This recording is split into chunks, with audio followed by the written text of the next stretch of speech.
I think there's a lot of racial hatred today, but I think it's coming from the other side. There's more minority racism today, I think, than coming from the members of the white majority in America.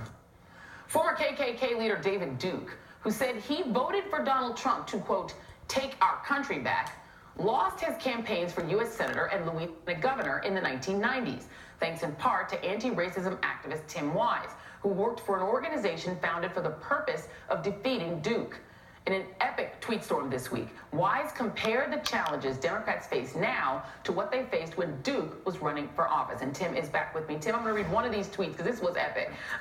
You wrote, people who say that the Dems should ignore Trump's race baiting because it's some genius political strategy calculated to distract us are idiots. He's no genius. And if you downplay it, you normalize him. If you make this about politics, you normalize him. He is a racist.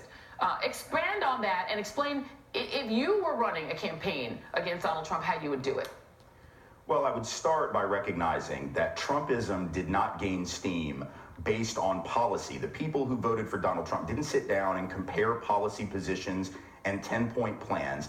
They were responding to the rage that Donald Trump was tapping into. He hates who they hate, and that is why they've stuck with him. I'm talking about the hardcore base. So you're not going to win an election against an emotional movement by just talking about your wonderful plan for this or for that or the other thing. Not that we don't need good plans, but I think the entire campaign of any Democrat needs to be focused on the existential threat that Trumpism poses to the America that we care about and the values that we believe in, which means talking about the way in which this divide and conquer, this bigotry, racism, xenophobia, Islamophobia, all of it plays into a politic that doesn't solve our problems, which is intended to distract from those problems. It's the same thing that David Duke tried to do in Louisiana. The only reason that we were ultimately able to defeat not just Duke the man, but Dukeism, the movement, was by making it a moral crusade, because we had a lot of people on the left, progressives like myself, you had other people that were reasonable Republicans and moderates. They're probably not going to agree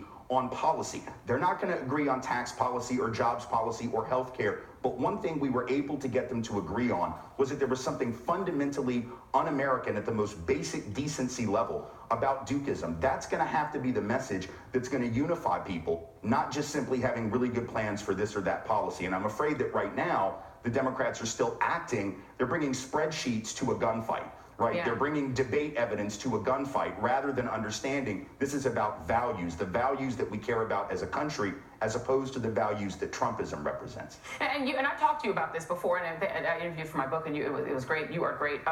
Did David Duke run an explicitly racist campaign for governor and senator, or did he try to run on something else? Oh, it was explicitly racist, but of course he tried to cover that up and make it, taxes are too high, but he always talked about the reason for that was all the spending we do on, quote unquote, those people. Or he would talk about the fact that unemployment was high for white folks, but the reason was they're taking your job, whether it's immigrants or, black folks because of affirmative action. So it was explicitly racist. And the only way he was defeated ultimately was when we drilled down onto that. We didn't, talk about sidelight issues. Now, the first time, unfortunately, we did.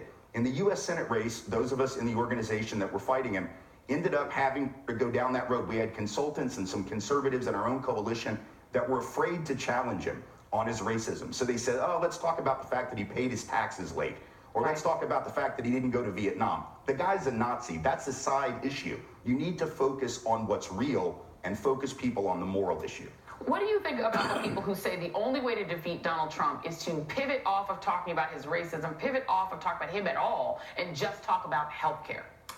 I think that's absolutely absurd. No one is sitting around saying, sure, if I'm going to vote this year, and then all of a sudden they're going to get online and look at somebody's 10-point plan for healthcare and go, oh, well, now I'll do it. That's not to say that we don't need good plans for healthcare, but that is not what is going to drive people to the polls. It is not what is going to get people excited about this as a moral crusade, where they're actually able to say, in this moment, I stood up and I did something. Donald Trump did not come to power on the basis of policy. Now, his hardcore base, they're not going to move. We know that. David Duke kept 91% of his voters from the Senate race to the governor's race. And the reason for that was very simple. The only way that you could get Duke's people to leave him, or Trump's probably now, is for them to acknowledge they voted for a monster, and nobody wants to do that. So those folks are lost, but those independent voters, of whom there aren't nearly as many as we think, and the progressive base have to be driven to the polls, yes, on the basis of some decent plans, and policies, but also on the basis of a values decision. What kind of America do we want to live in? This is an existential threat. It is not a normal campaign. You cannot run against Donald Trump the way you would George W. Bush, comparing plans and policies, because Trumpism is fundamentally at its root an authoritarian neo-fascist movement rooted in emotion, not logic. You cannot bring that spreadsheet to the gunfight. You cannot treat politics like the debate team when the other side treats it like the cheerleading squad and knows how to get people pumped up for that. So yes, Democrats need plans. I'm not saying they don't, but every time they talk about those, they should filter that back by critiquing the politics of prejudice, which is all Trumpism has ever been about. I hope people listen to you, Tim Wise, with some wise words from experience. Tim Wise, thank you so much. Really appreciate it.